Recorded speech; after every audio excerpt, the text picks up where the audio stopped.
My book, War Child, took me on a journey I never expected. I'm the author, Annette Janic, and War Child is an historical biography. In fact, it's my mum's story. My mother was not an extraordinary or high-profile person with an ordinary story. It was quite the opposite.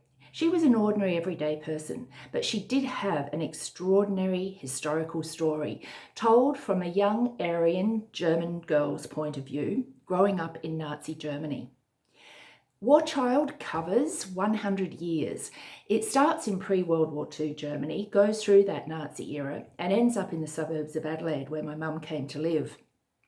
It was meant to be a window into what life was like for one of Australia's migrants or refugees, or new Australians as they were called, and describes how she survives poverty, abuse, blackmail, dispossession, and deals with all of that by learning to keep secrets and stay silent.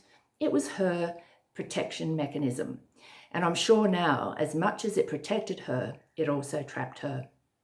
By the time I finished writing the book, I realised it really was a story of a woman's unconditional love, sense of responsibility, and courage, protecting those she cared for most at the expense of her own freedom and happiness, right up until the very extraordinary end. I'd inherited this remarkable story, and as hard as it was to tell, I came to the conclusion I couldn't leave it untold. I trust you enjoy reading it, and that some of you may even find your perfect little golden purse.